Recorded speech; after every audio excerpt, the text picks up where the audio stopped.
কুষ্টিয়ায় জাতির জনক বঙ্গবন্ধু শেখ মুজিবুর রহমানের ভাস্কর্য ভাঙচুরের ঘটনায় 4 আসামির বিভিন্ন মেয়াদে রিমান্ড মঞ্জুর করেছে আদালত।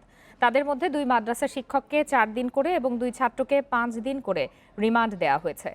কুষ্টিয়ার অতিরিক্ত চিফ জুডিশিয়াল আদালতের বিচারক রেজাউল করিম রিমান্ড মঞ্জুর করেন। এর আগে সোমবার আসামিদের আদালতে হাজির করে 2 মাদ্রাসা ছাত্রের 10 দিন এবং 2 শিক্ষকের 7 দিন করে রিমান্ডের আবেদন করেন মামলার তদন্তকারী কর্মকর্তা নিশিকান্ত সরকার। মামলার 4 আসামি হলেন কুষ্টিয়ার জুগিয়া এলাকার মাদ্রাসা ইবনে মাসুদ এর হেফজ বিভাগের ছাত্র আবু বক্কর ওরফে মিঠুন এবং সবুজ ইসলাম ওরফে নাহিদ। একই মাদ্রাসার শিক্ষক মোহাম্মদ আল আমিন এবং মোহাম্মদ ইউসুফ আলী। শুক্রবার গভীর রাতে কুষ্টিয়ার 5 মাথার মোড়ে বঙ্গবন্ধুর নির্মাণাধীন ভাস্কর্য ভাঙচুর করা হয়। ওই ঘটনায় রোববার 4 জনকে গ্রেপ্তার করে পুলিশ।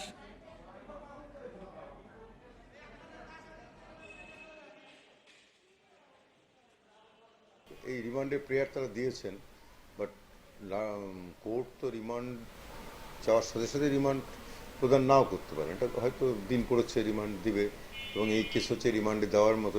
যেহেতু যে এর অনেক ক্লু উদ্ঘাটন করার প্রয়োজন রয়েছে, এর অনেক তদন্তের স্বার্থে এই সমস্ত ক্লুগুলো তদন্তকারী কর্মকর্তার প্রয়োজন।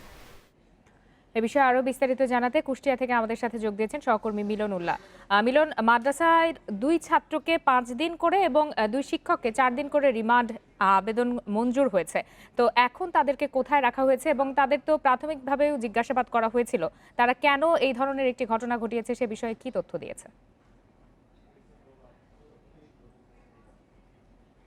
তাদের পক্ষ থেকে কোনো আইনজীবী কিন্তু আজকে কোনো দাঁড়ায়নি তাদের পক্ষে কথা বলার জন্য, যার কারণে কিন্তু রাষ্ট্রপক্ষের আইনজীবী একতরফা ভাবে কথা বলেছেন এবং রাষ্ট্রপক্ষের দায়ের করা বা পুলিশের দায়ের করা যে 10 দিন এবং 7 দিনের রিমান্ড আবেদন ছিল, তার ভিতর থেকে 2 ছাত্রকে 5 দিন এবং 2 শিক্ষক তাদেরকে 4 দিনের রিমান্ড মঞ্জুর করেছেন আদালত।